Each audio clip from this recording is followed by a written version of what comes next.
Hello வணக்கம். இது உங்கள் சிவி ஜோன். எல்லாரும் எப்படி இருக்கீங்க? இப்போ பார்த்தீங்கன்னா ஒரு சம்பவம். பிக் பாஸ் டீம் பயங்கரமான டீம்ங்க. நீங்கள் ஒரு கேள்வி கேட்டிருக்காங்க மக்கள்கிட்ட. மக்கள் என்ன கொடுத்துருக்காங்கன்றதை நம்ம பார்க்கலாம். செம்ம சம்பவம். அதை பற்றி பார்க்கலாம். அதுக்கு முன்னாடி பார்க்குற எல்லாருமே நம்மளோட சேனலை சப்ஸ்கிரைப் பண்ணி பாருங்கள், லைக் பண்ணுங்கள், கமெண்ட் பண்ணுங்கள், ஷேர் பண்ணுங்கள். இப்போ வாங்க இந்த வீடியோக்குள்ளே போகலாம்.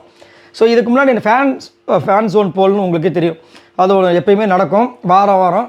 போன வாரம் கூட வந்து கேப்டனாக யார் இருக்கணும் சப்ஜெக்ட் ஏதோ கொஸ்டின் போல இருக்குது. அதில் வந்து விஜய் பார்வதின்னு அதிகப்படியாக சொன்னாங்க போல இருக்குது. அதுக்கு முன்னாடி இதே மாதிரி ஒரு கொஸ்டின் வந்துச்சு. இந்த மாதிரி வாரம் கொஸ்டின் வரும். அது வந்துட்டு சண்டே எபிசோட்லேயோ சாட்டர்டே எபிசோட்லேயோ கீழே வந்து அதை வந்து மென்ஷன் பண்ணுவாங்க, யார் வெற்றியாளர் அப்படின்ட்டு. இப்போ அதே மாதிரி ஒரு கொஸ்டின் கேட்டிருக்காங்க போல இருக்குது. என்னென்னா, பாரு கமருதீன் ஃபைட்டு வச்சு வீட்டுக்குள்ளே ஒரு தனி கேம் விளையாடுறது யார்? பாரு கமருதீன் ஃபைட்டு வச்சு வீட்டுக்குள்ளே ஒரு தனி கேம் விளையாடுறது யார்? அதுதான் கேள்வி. கீழே ஆப்ஷன்: சாண்ட்ரா, திவ்யா, கானா வினோத், அரோரா இப்படின்னு இவங்களே அந்த ஆப்ஷனுக்கு கொடுத்துறாங்க. வினோத் ஏன் சேர்த்துக்க? வினோத் எங்கே அதில் வந்து விளையாடுறாரு அப்படின்ற மாதிரி இருந்துச்சு.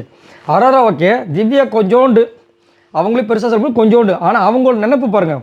இதெல்லாம் மக்கள் மைண்டில் இப்போ நம்மளோட கருத்து இதை சொல்கிறோம். மக்களோட ஃபுல் இதை தான் வச்சு அவங்க போடுறாங்க. ஸோ மக்களோட மைண்டுக்குள்ளே இந்த மாதிரிலாம் இருக்கு போல. இவங்க ஃபைட்டை வச்சு இவங்க 4 பேர் விளையாடுறாங்கன்னு சொல்லிட்டு அவங்களே போட்டு உங்களோட கருத்தை சொல்லுங்கள் அப்படின்போது, சாண்ட்ராக்கு மட்டும் சரி ஃபஸ்ட்டு யார் கம்மியாக இருக்கிறாங்க சொல்லிடுறேன். திவ்யாவுக்கு வந்துட்டு 5.5% ஓட்டு வந்திருக்கு. வினோத்துக்கு வந்து 6.3 வந்திருக்கு. அரோராவுக்கு 13% வந்திருக்கு. 4வது இருக்க சாண்ட்ராக்கு 75.2% வந்திருக்கு. அதாவது சாண்ட்ரா வந்து விஜய் பார்வதி கமருதீனோட அந்த ஃபைட்டை வச்சு தான் அவங்களோட கேமே சர்வே பண்ணிட்டு இருக்காங்க இந்த வீட்டுக்குள்ளன்ற மாதிரி வந்துருச்சு. என்னையா சொல்லுங்க, அப்படியே இருக்குமோ ஒரு வாரம் நினச்சி பார்த்தா இருக்கிற மாதிரி தான் நம்மளுக்கு டவுட் வருது. ஏன் அப்படின்னா, ஒரு வாரம் இந்த வாரத்தை தவிர்த்து அடுத்த முன்னாடி வரலாம் பார்த்தீங்கன்னா சாண்ட்ரா வந்துட்டு விஜய் பார்வதி பற்றி எல்லார்கிட்டையும் குறை சொல்லிட்டு தான் இருப்பாங்க. அமித்தும் விஜய் பார்வதி எவ்வளோ ஃபிட்டாக இருந்தாங்க, நண்பர்களாக இருந்தாங்க உங்களுக்கே தெரியும். அவங்கக்கிட்டே வந்து விஜய் பார்வதி கேம் ஆடுறா, உங்களை ஏமாற்றுவா, உங்களை யூஸ் பண்ணுவா, அப்படி பேசுனாங்க. நான் சொன்னால் நீங்கள் நம்ப மாட்டீங்க. உங்கள் ஒய்ஃபே வந்து சொல்லுவாங்க, அப்போ நீங்கள் நம்புவீங்க, அப்போலாம் பேசியிருப்பாங்க. அப்போ அதுக்கு அவரும் சொல்லியிருப்பார், நான் எப்பவுமே சந்தேக கண்ணோட பழக மாட்டேன் அப்படின்ட்டு. அதுக்கப்புறம் வந்து வினோத்கிட்ட சொல்லியிருப்பாங்க. நிறைய பேர்கிட்ட இதே வேலையாக வச்சுருப்பாங்க.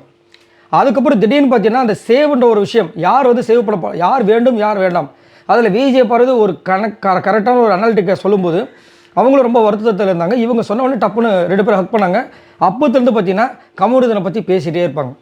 நான் ஒரு தங்கச்சியாக உன்னை தங்கச்சியாக நினச்சி சொல்கிறேன், புரிஞ்சுக்கணும். அவங்க சொன்ன விஷயங்கள் எல்லாமே வேல்யூவான, எதுவுமே ஏற்ற வரது கிடையாது, வேல்யூவான விஷயம். ஆனால் என்னென்னா, ஆல்ரெடி சாண்ட்ராக்கும் கமருதீனுக்கும் பிடிக்காது. அதை உள்ளே வரும்போதே சொல்லியிருப்பாங்க விஜய் பார்வதிக்கிட்ட, எனக்கு உங்கள் 2 பேரும் பிடிக்காது, அதில் அதிகப்படியாக இவனை வந்துட்டு இவன் பண்ணுற விஷயங்கள் எனக்கு சுத்தமாக பிடிக்காதுன்றது வைல்ட் கார்டு என்ட்ரி உள்ளே வரும்போது பார்வதிக்கிட்ட சொல்லியிருப்பாங்க. சரிங்களா? ஸோ அப்படின்னு இருக்கும்போது இது வந்துட்டு கமருதீன் மேலே இருக்கிற கோவத்தில் தான் வந்து விஜய் பார்வதிக்கு பண்ணியிருக்காங்களோன்ற மாதிரி இந்த மாதிரி ஒரு விஷயத்த இங்கே வந்து பதிவு பண்ணுறாங்க. பட் என்னை கேட்டிங்கன்னா, சாண்ட்ரா ஒரு வகையில் விஜய் பார்வதிக்கு சப்போர்ட் பண்ணியிருக்காங்க, அது மாற்றுக்கிறதே கிடையாது.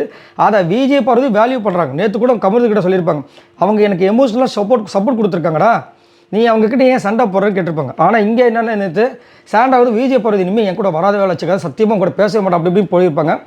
அரோரா கிட்ட என்ன சொல்லியிருப்பாங்கன்னா, விஜய் பார்வதி தான் கமருதீன் ஏற்றி விட்றா ஏதோ சொல்லி அப்படின்ற மாதிரி சொல்லியிருப்பாங்க. ஆனால் அந்த மாதிரி நடக்கவே இல்லை. இப்போது இந்த மாதிரி வந்துட்டு ஃபேன் போல் இந்த மாதிரி வந்து மக்கள் வந்து கருத்து கொடுத்துருக்காங்க.